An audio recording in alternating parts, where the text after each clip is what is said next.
శర్వానంద్ గారు స్వామి, ఇప్పుడు నార్మల్గా ఇప్పుడు మీ ఏజ్ గ్రూప్ హీరోలు అందరూ కూడా ఇంకా స్టిల్ లవర్ బాయ్ క్యారెక్టర్స్, ఆ కైండ్ ఆఫ్ అంటే heart romance and trending romance ఇలాంటి సినిమాలు ఇలాంటి స్క్రిప్ట్ల మీద జానర్స్ మీద వెళ్తున్నారు, రైట్? ఇప్పుడు మీరేమో సడన్గా ఒక ఫ్యామిలీ కైండ్ ఆఫ్ స్క్రిప్ట్ని తీసుకుని వస్తున్నారు. అంటే మీరు డూ యూ థింక్ దట్ మీ ఈ లవర్ బాయ్ జోన్ నుంచి దాటి ఒక సీనియర్ హీరో జోన్లోకి వెళ్తున్నానని ఏమైనా అనిపించిందా మీకు? లేదండి, సినిమా చూసిన తర్వాత మీరే క్వశ్చన్ తప్ప అంటారు.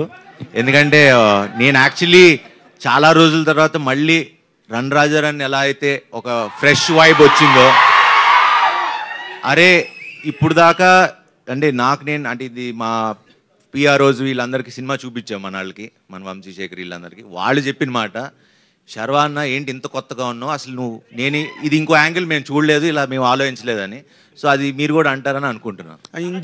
ఇన్ జనరల్గా కూడా ఇప్పుడు సినిమాల్లోని అంటే మనం ఈ మధ్య ఆడిన సినిమాలు చూస్తే కనుక something above the life or above the regularity ఉన్న సినిమాల్ని జనం ఎక్కువగా ఆడియన్స్ తీసుకుంటున్నారు.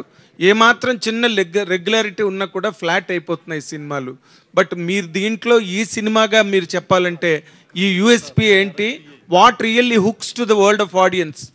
ఇది ఏదో చాలా కాంప్లికేటెడ్ కదా, ఏదో చెప్పుదామని నేను చెప్పలా. ఇది చాలా మనందరిలో జరిగే ఒక నార్మల్ ఇమోషనల్, అంటే మన జీవితంలో జరిగేది. మనకెప్పుడు కొత్తదనం లేకపోతే ఫ్రెష్ స్క్రిప్ట్ అని నేను చెప్పను. ఇట్స్ అ వెరీ నార్మల్, ఒక very cute, sweet, little magical film, అదైతే చెప్పగలను.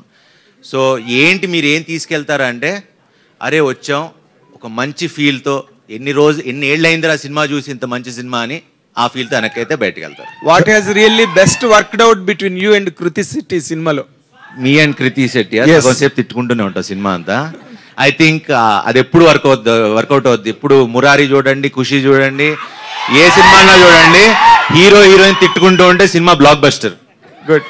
కృతి ప్రసాద్ గారు